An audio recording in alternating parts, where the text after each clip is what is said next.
প্ৰস্তকাকত ফাদিলৰ ঘটনাক লৈ উত্তাল গোৱালপাৰা চহৰ। গোৱালপাৰাৰ সায়েন্স একাডেমীৰ বিৰুদ্ধে গুৰুতৰ অভিযোগ। প্ৰতিবাদলৈ ওলাই আহিল কেইবাখনো কনিষ্ঠ মহাবিদ্যালয়ৰ শিক্ষাৰ্থী।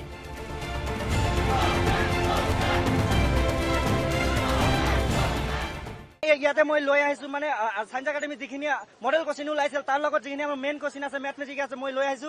গতিকে তেওঁলোকে হুবহু মিল থকা দেখা গৈছে, তেওঁলোকে 100% মিল থকা বুলি দেখা গৈছে। কাৰণ আপুনি চাব পাৰিব ইয়াতে যে ইয়াতে সেটত যিখিনি তেওঁলোকে যে সেট মিলাইছে সেট 2 নম্বৰত তাৰমানে মেইন কোশ্চিন পেপাৰৰ 1 নম্বৰৰ সিটো ইয়াতে আছে, হ্যাঁ তাতে এইটো আছে। এইটো আউট অফ সিলেবাস আমাৰ এই তাৰমানে টেক্সট বুকত এইখিনি পোৱা নাযায়, কিন্তু তেওঁলোকে যিখিনি মডেল দিছে সেইখিনিত আমি এইখিনি পাব পাৰিছো। আৰু গোটেইখিনি যে ইয়াতে এটা আমাৰ এইখিনি যিখিনি এটা তাৰমানে ইয়াত 4 নম্বৰ কোশ্চিনটো যিখিনি ৰং আছে, তেওঁলোকৰ যিখিনি মডেল পেপাৰ ওলাইছে সেইখিনি তো ৰঙে ওলাইছে। সোমবাৰে প্ৰাগ নিউজত সম্প্ৰচাৰ হৈছিল প্ৰস্তকাকত ফাদিলৰ বাতৰি।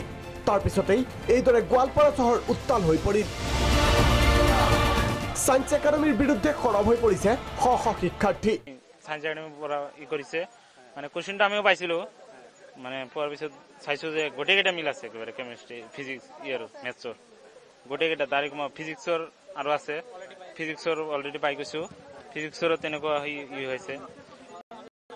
তাৰপিছত কেমিষ্ট্ৰিৰ একেবাৰে মিল হৈ গৈছে, কেমিষ্ট্ৰিৰ। পূৰ্বেও এনে অভিযোগ আছে সায়েন্স একাডেমীৰ বিৰুদ্ধে।